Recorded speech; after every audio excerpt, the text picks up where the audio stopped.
Hey guys, how's it going? Chet here, and welcome to the first installment of my music theory series. This series is designed to provide some reference material for some of the concepts in my other videos. Ta-da!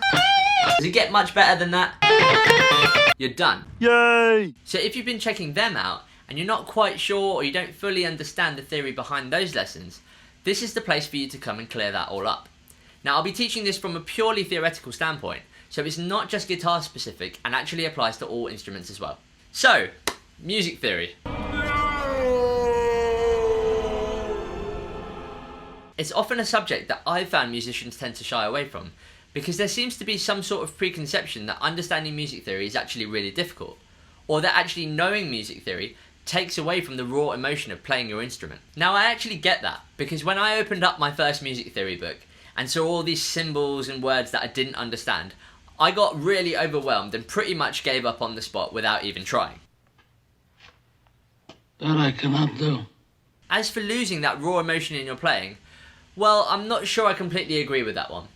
Sure, there are loads of musicians out there that create absolute magic with seemingly no formal study of music theory at all. But I'm going to go out on a limb here and say that a lot of the time, they were probably using music theory without even knowing it. They just learnt it by experimenting with their instrument and seeing what sounds good. They just hadn't formalised it with words. Knowing music theory doesn't mean that all of a sudden you have to follow some set of rules, or that the experimenting has to stop. In fact, it's quite the opposite. If you're trying something new on your instrument and it sounds really good, what music theory will do is help you understand why it's sounding good, so you can actually use it again. You might even be able to make it sound even better because of music theory. Now, after I plucked up the courage to dive back into music theory, I quickly discovered that as long as I took things step by step and digested one concept before moving on to the next one, it was actually really easy to understand and completely logical. So this series is going to be doing exactly that. I'll be going from the very basics, explaining each concept step by step, and sharing with you guys the way that I approached understanding them. We'll be covering topics like harmonising the major scale, what modes are and why it's useful to understand them, how we can use triads as upper structures to provide extra colour over harmony, and way more. If music theory is something you've always wanted to understand and just didn't know where to start, or you're a more advanced musician and you just want to brush up on a few things, then make sure to subscribe to the channel so you don't miss out on any of the lessons. Right, get ready to geek out because I love this stuff. The first thing we're going to be learning is what the 12 notes of the Western music system are. Now this is debatably the most important concept that you have to learn and understand in Western music. You can kind of treat it as the same importance as being able to count in order to be able to do anything in maths. Now when I decided to make this video, my initial approach was to do the standard, okay, here are 12 notes, they span an octave, each note is separated by a distance of a semitone, two semitones make a tone, and so on and so on. But as I was trying to figure out what to say, I discovered I actually had a couple of questions of my own. Like, why are there 12 notes in an octave? Or why does B and C not have an accidental between them? Or E and F? So whether you're completely new to music theory, or you do know the notes but you don't know why they're named that way or in that order, then keep watching because we're about to take a little history lesson. If you're not bothered and you're here just to find out the notes so you can go away and learn them quickly, and for me to stop talking, which is completely fine by the way. Hurry up, will ya? I haven't got all day. Then take a look here and get to know the order of these notes really well because we'll be using them all the time in future lessons. In particular, make sure you know that the distance between each note is called a semitone and that two semitones make a tone. Also, remember where the accidentals lie in relation to the natural notes. Visually, it's best to imagine a keyboard for this. The black notes are the accidentals, so the ones with a flat or a sharp sign, depending on whether you're approaching the note from below or above. The white notes are the natural notes, so these are just the letters from A to G. With all of that, you're set to move on to the next lesson. Later, losers! For those of you that are still with me, I gather that you might just have the exact same questions that I did. And I'd like to share with you what I've learnt on this topic so far, because I found it really interesting. The first thing we need to discuss, in order to figure out why there are 12 notes in the Western music system, is actually what an octave is. Scientifically speaking, one particle of unobtainium has a nuclear reaction with a flux capacitor. Carry the two, changing its atomic isotoner into a radioactive spider.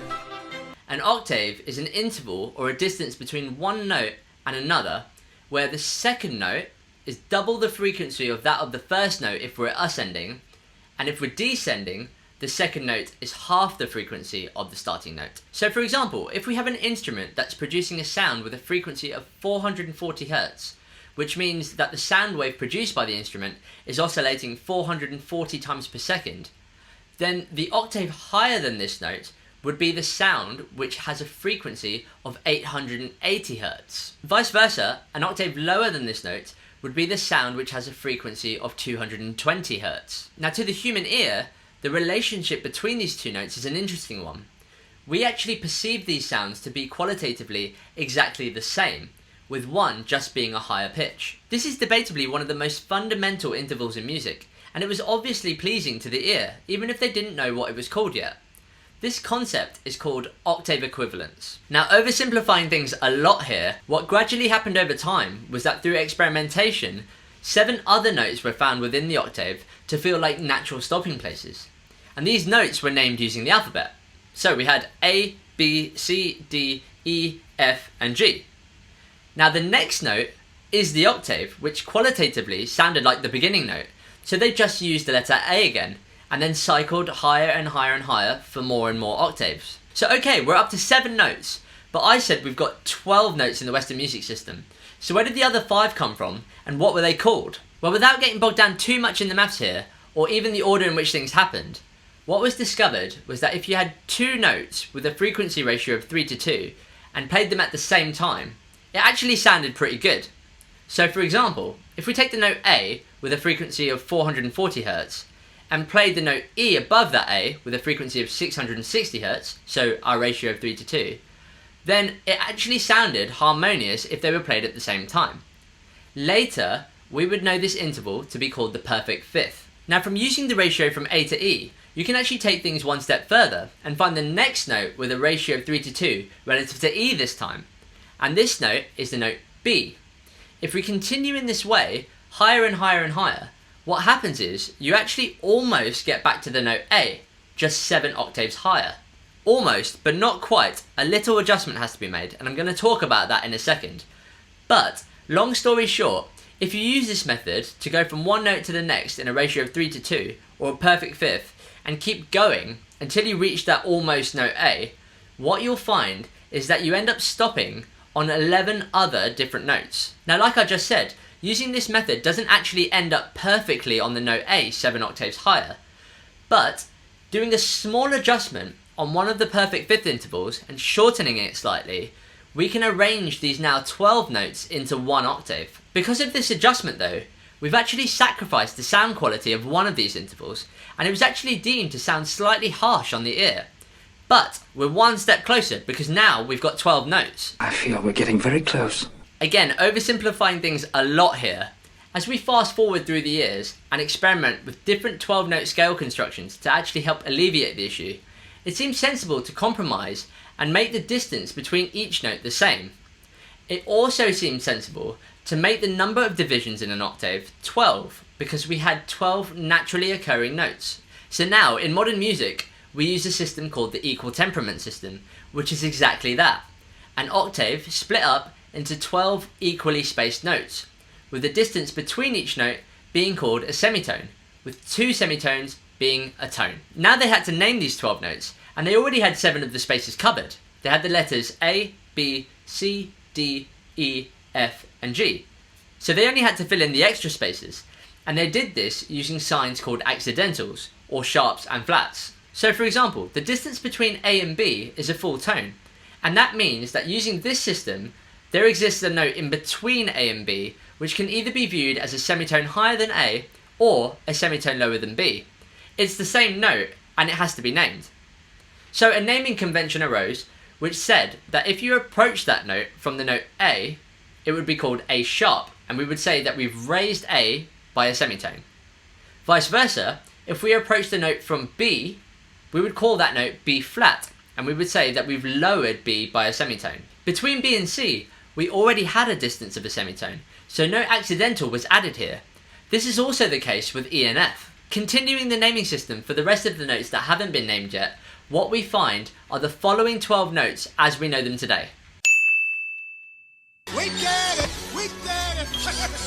Yes! These 12 notes are so important to memorize if you want to dive any further into music theory.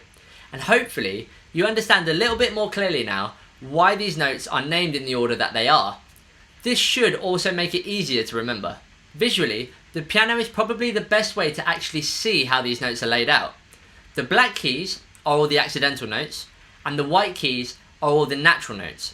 And you can see that between the notes B and C and E and F, there is no accidental. On a guitar, each fret is a semitone away from each other. So moving up fret by fret on one string, you cycle through these 12 notes. And that about covers it. If you enjoyed this video, I'd really appreciate it if you gave it a like, and don't forget to subscribe to the channel so you don't miss out on any future music theory lessons.